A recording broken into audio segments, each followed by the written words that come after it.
Hey guys, week number 13 with the Fantasy Points Optimizer. Um, Last week at the close call, guys, almost won $1 million. Got up to fifth place in the Millie Maker. And then Gabe Davis's touchdown dropped me to 10th, and then overtime dropped me to 36. So to say I was screaming at the television for the Eagles to miss that field goal would be an understatement. Josh Downs catches a touchdown and one other pass. I win the Millie. I was down by 10.53 points. So he had two end zone targets, just missed the end zone on another one, and just needed another catch. 13 targets and only five catches. And none of the teams ahead of me had downs. So it was a fun sweat. Loved the Discord, supported me, and it was a nice run. And we had some big winners. We had uh, our audio Trey win $20,000. Just started playing DFS. Just basically used the tools, read the articles, didn't overthink anything, and really did well. So I'm really, really, really happy for him. But here we go. We will get started. So DraftKings, 20 lineups, receiver, main slate. I put everybody in the flex this week, but I'll show you some. Actually, I'll show you this now. Max exposure by position. So, there's that. I'm sorry, let me show you this real quick. So quarterback, running back, there's that. But I'm sorry, max flex exposure. So what I did this week, there are some running backs that I like. Tight ends, not I mean, listen, they're still doing well, but for this video, I decided just to do 10% of tight ends in the flex area. But let's get to my stacks. So we'll start with this first one. I shared this stack with Scott Barrett for the Cashing Point show. Asked him to share it, and he stole it. So, but that's all right. This is a way to get access to the skill players without trying to do a Tua, Tyreek, and Waddle. Obviously Tua is a little pricey to make that fit and make the things around him fit. You can do it for sure. I'm completely fine with it. But this is the route that I went. Not sure how popular the stack will be overall. Brian Robinson's got one of the worst matchups already against the Dolphins, and I don't want to have Robinson and Howell in the same stack. But I like this little stack here. And the second stack I'm going to use, it's Brock Purdy. It's going to be Ayuk and AJ Brown. They both really pop for me. I didn't exclude CMC. I'm back and forth whether to use him in a single entry. I'm actually fine with it. He's had 28 targets over the last 4 weeks. So some people don't think it's good. I think it's okay. When you get that many targets, he's basically a receiver. And then you get obviously the running back stats on top. He catches one pass. He can be optimal with Brock. Um, so I like it. I'm okay with it. If he ends up in the lineup, that's perfectly fine. Let's go look at some of the players. I'll tell you some of the players that I'll be using this week also. We'll go to quarterback and we'll sort by value per usual. Yeah, no surprise. Brock Purdy, showing the number one values. Ownership's going to be the highest on there. His price is kind of silly.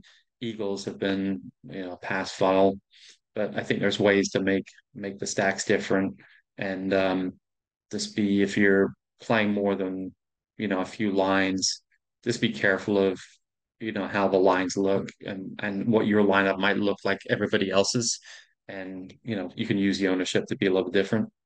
Um, Flacco's actually showing 4% ownership. Obviously, dirt cheap. 14 points. I don't know. I'm not a cash game player. I'm not sure if the cash people will be using him this week. There's Tua with a nice projection, and but obviously the price tag makes it a little tough as far as that goes. All right, and we'll go to the running backs. We got Zach Moss, duh. 56% ownership. That might even climb. I'll check around the industry tomorrow morning and update and see where we're at. Stevenson, White. I like Warren a lot, and I like Najee. The difference in ownership, you can see the difference here. I think Najee's is going to go up before tomorrow, so I'm sure I'll be updating that and popping him up because they're splitting almost right down the middle, and gonna kind of pick the right one. Javante's interesting. Bijan looks like they've given the keys to to the to the offense basically now the second half, and it was mentioned on the show. Cashing points, Johnny had actually mentioned that the second half they're going to start using him more, and that's actually resulted. Is a tougher matchup than the Jets, but it looks like the Jets have given up. Um, they just haven't been that great against the rush the last few weeks. All right, let's go look at some receivers. And Tyreek Hill, even at that price, is the number one value on the slate. I mean, that's just insane, right? Isn't that crazy? Trey Palmer, the second best value. I guess, they're thinking maybe Godwin misses. He's got that neck injury thing going on. So I'm okay with it. Carolina's not very good, as we all know. But they do have a new coaching staff now after all that stuff going on. So, maybe they show up for the coach. I don't know. Deontay Johnson pops for me quite a bit. Samuel, I think this ownership's going to be higher than 8%. I'm sure I'm going to be updating this higher. There's a lot of people going to be using um, Samuel as a comeback if they use stacks or just mini stack with Tyreek, Waddle, and stuff like that. Marquise Brown, is he going to play? He's been disappointing. It's like we want to use him. He's got such that massive upside, but he's just been banged up this year. It's been unfortunate to say the least. All right, and then we'll get to tight ends. And the best value on the slate is Kate Otten. And once again, um, ties into Chris Godwin. Kate Otten's not a very good tight end, but if you're out in the field and you're getting passes and you're playing Carolina, I don't mind it.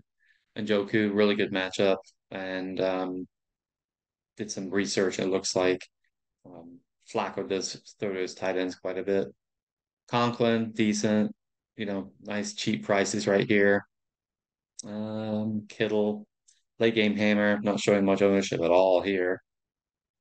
McBride, just the guy's a stud, right? He just is. But obviously his price is starting to get up there, so it does make the decision a little bit harder than usual. But I'm perfectly fine with it. All right, let's optimize some of these lines and see what we got. Already looked at them. All the lineups look really nice, actually. What I've been looking at, so gonna have to relook at my lines and things, see what comes out. So let's look at the top line. Hal, Moss, White, Tyreek, Waddle, Samuel. This is a stack I made and it's showing you who it filled in. Oh, this is kind of cool too. It's got Stevenson with the Patriots defense with a correlation there. That's not bad. Yeah, this is a pretty good lineup actually. Maybe like a I don't know if you could play. I don't play cash. I don't know. I'm not sure what like the total ownership of this lineup would look like. But that one's very solid, obviously.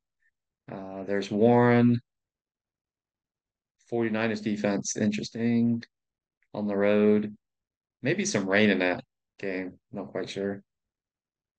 Javonte Williams with Broncos. Javonte Williams isn't showing that much ownership, so that's a way to get a little bit different. But there's that stack that I made. There's Brock Purdy, Moss, IU, KJ Brown, Sutton. Sutton actually pops pretty good for me this week also. I know a lot of people on Russ Wilson. Not sure if I'm going to use him or not, but I like Sutton as a one-off. As Stevenson and Patriots defense again. As a Russ team with CMC. Yeah, I'm seeing some Warren pop in here, but I'm gonna rotate in him and Najee a little bit and Joku in a really good spot. I like the Broncos defense actually this week. They've been really good the last few weeks, and Houston's coming in pretty banged up this week. So yeah, they've been doing really well with their players lately, but this Broncos team's, they're no joke now. They were a laughing stock and they turned it around. So good for them to hang it in there. Let's go to the end. Let's see what we got at the end here. Pickett. I'm not playing Pickett. Tua CMC. This one's not bad. A couple punts. Now with Pop Douglas being out, they're going to need an additional passer out of the slot, and Henry does play out of the slot. So maybe Zap, Zap, he's starting for New England. Maybe he uses him as a safety blanket. So don't mind him. Jasecki's like min price too. I think he's 2,700. So he'd be an option if you really want to get down there. So I don't mind this lineup. I don't think I'd use, no, I wouldn't use Deontay and Pickens in the same lineup. So I'd find a replacement for this here. And Saints defense. No, I'd probably go down from the Saints defense too. But I don't mind this with Waddle. All right, maybe this lineup isn't good. I'm just it's not that great actually. I like the beginning part up to here, and then this part I'm not too much of a fan of. So if you want to like mess around with these last four players, you could see if we can get them in. Wow, it's really so like it's jamming in Russ. So man, he showed the second best value as a quarterback. Let's see if we can find one more. I like this if I like this one if Godwin misses. Yeah, I'm okay with this one here. And man, it's really throwing in Trey Palmer. I'm not sure about Njoku and K Dot together. I think I like this. I like this team actually. I think it's got yeah, this is my favorite team, guys. This is team number 8. Purdy, Moss, White, Brown, Ayuk, Samuel, Njoku, Stevenson. Yeah, this is probably one of my favorite teams that I see here. Yeah, I like this one. That's probably my favorite. Let me go look at that team number 1 again. Yeah, I'd say 1 and 8. Yeah, number 1 and number 8. I like these teams the best. Um, so anyway, good luck this week. I'll be in the Discord per usual. It was crazy, everybody. Man, we had some sweats and some big wins last week, and so I'm looking forward to hopefully it's the same thing this Sunday evening. So good luck to everybody, and please leave a thumbs up on the video for us so we can keep sharing this. I really appreciate it. All right, see you guys.